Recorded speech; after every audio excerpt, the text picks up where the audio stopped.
welcome back everyone. In this video I thought I would give you my thoughts on the Hasbro PulseCon 2023 Star Wars The Vintage Collection reveals. Alright, so first off, let's take a look at the Vintage Collection Chopper figure. Now this figure looks pretty good. It is based on the Ahsoka version. We are going to be getting the Rebels version with that special mural card back soon. I think sometime next year in 2024, but this one looks pretty good. I like this card back. I like this droid. It's long overdue in the Vintage Collection. Emily with Hasbro did mention that there is a ball joint underneath the dome of Chopper, which allows him to emote and rock back and forth at the top of his head or dome piece, which is really cool. It's a nice added articulation to an astromech droid that we've never gotten really before. She did mention the wheel does go up or come off. He's got a couple little small accessories there. This is a nice figure, guys. I do like it. It looks like the arms do articulate. Doesn't look like they're removable, but that's okay. But overall, nice paint job, nice character selection. It's great that we're getting this figure. Really happy with it. Next, we've got director Krennic from Rogue One, and it's about time we got this one too. This was a really highly wanted, sought-after Vintage Collection figure. And actually, the 5 points one from the Rogue One line isn't that bad. The likeness is pretty good, but of course, it's missing all of the articulation that we need. Again, they're utilizing the lower body, it looks like, and maybe the tunic, the lower tunic from the new Imperial officer that we just got from Moff Gerard and Admiral Piet. I like the card back. It's a good figure. I did pre-order everything here as we go through it, but it looks like a good figure. I don't know about the likeness, if it's better than the other one that I just mentioned, and he doesn't have his hat. But that's okay, I think. I would have liked to probably seen some soft goods here. I know some people like soft goods, some people don't. I am one that does like that, like the soft goods, but it's a hit or miss. Sometimes it looks really good, sometimes it doesn't. They chose not to use it for this figure. I think that's okay. It does look pretty good. I like the card back. I know this articulation from the Piet and the Gerard, so I know it's really good. So again, it's a nice figure. Next we've got the Hu Yang from Ahsoka. They didn't have a card back to show for this one, as this one, unlike the Chopper and the Krennic, those are due January 1st of 24.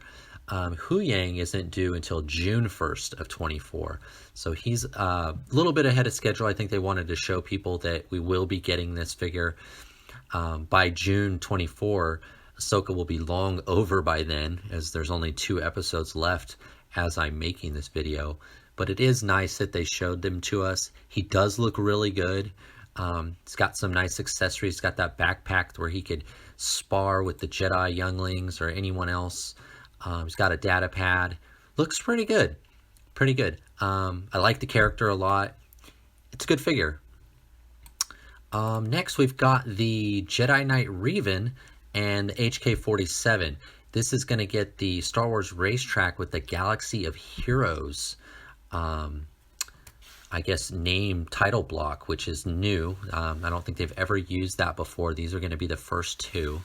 The HK-47 does look to be the exact same one from the Build-A-Figure many years back in the, what was it? I forget the line now, Saga Legends. I do have a blue one. But it looks like they are reusing that figure with a new paint job. It is a pretty good figure. He is a little bit outdated now because he doesn't have the good hips or shoulders. But he's a nice looking figure, and I know a lot of people didn't get a chance to get him during the Legacy Collection because he was a Build-A-Figure. You had to buy, I think, 5 or 6 figures in order to build him. And the Revan is the good version, the Jedi Knight version, as opposed to the black version that they've already put up for pre-order about a month or 2 ago. The black version, here's the white version. Looks pretty good. Looks like it's almost got like leather armor on his chest. It's got the purple lightsaber. Both card backs are really nice, especially the Revan one. HK one looks as good as well. Not bad. I don't know how I feel about the Galaxy of Heroes. I wish that would say, you know, the game that they're from, Knights of the Old Republic, or it would even say Expanded Universe, something like that. To introduce a new, you know, Galaxy of Heroes, a new title. It's okay. You know, even Gaming Greats would have been nice. But Galaxy of Heroes, you know, I can live with it. And next we've got the pipeline reveals, and I was a little surprised there wasn't really much here. They revealed a lot more at San Diego Comic-Con, and maybe that's why they held back a little here. They did show us a Cal Kestis and the Imperial Officer, the Mandalorian Judge, and a Phase 2 Clone Trooper 4-pack. All the 4-packs have been HasCon, or I should say Hasbro Pulse exclusives. I am going to pick all these up. I imagine the Cal Kestis, although not the most wanted figure, especially in this Imperial Officer getup, was an easy, you know, kind of a repack for them. I'm sure they're going to use the Cal Kestis head from the other version. They're going to use the Imperial body that we just saw with Krennic and the Moff Gerard. It's nice. I wonder, are they going to put gaming, you know, Gaming Greats or Expanded Universe? What card back will they use for him? The Mandalorian Judge, you know, I know a lot of people are burned out on Mandalorians. I am not one of them. I'll take all the Mandalorians I can get. And this color tone and everything looks different than any of the other ones. He's sort of a green and beige. I'm wondering if that tunic he has, or that sort of scarf, is going to be soft goods or plastic. Be interesting to see what they choose for that. I don't actually remember the Mandalorian Judge, what episode he was in, or really remember seeing him. There were so many Mandos in the last season of Mando. I don't even remember seeing him, or what, you know, he didn't stick out to me as anyone special, but it's nice to get him. And the Phase 2 clone pack I like. You know, it's a quick, nice, easy army builder. You've got, looks like the 501st and maybe Ahsoka's 501st, and then it's hard to tell, but it looks like the white and gray, I can't remember if those were Mace Windu's troopers. I can't quite remember, but it is a nice 4-pack. I will pick it up.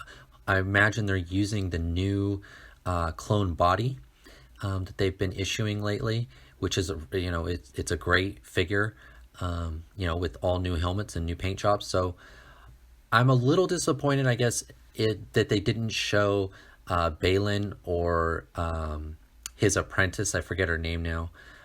Those were probably the two most wanted figures from Ahsoka. I'm a little surprised that they left those out.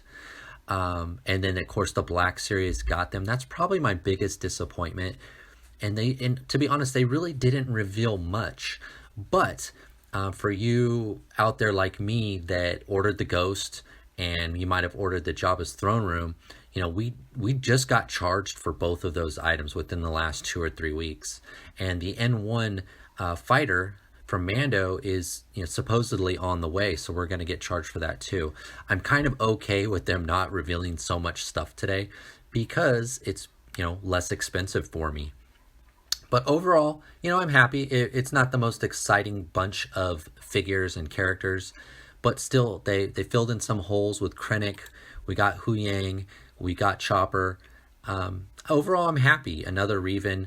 The HK is probably the weakest of the bunch, and the pipeline reveals, you know, weren't the most exciting, but still, it's nice to see some future figures. So that is my thoughts on the Hasbro PulseCon 2023 Star Wars The Vintage Collection reveals. See you next time, guys.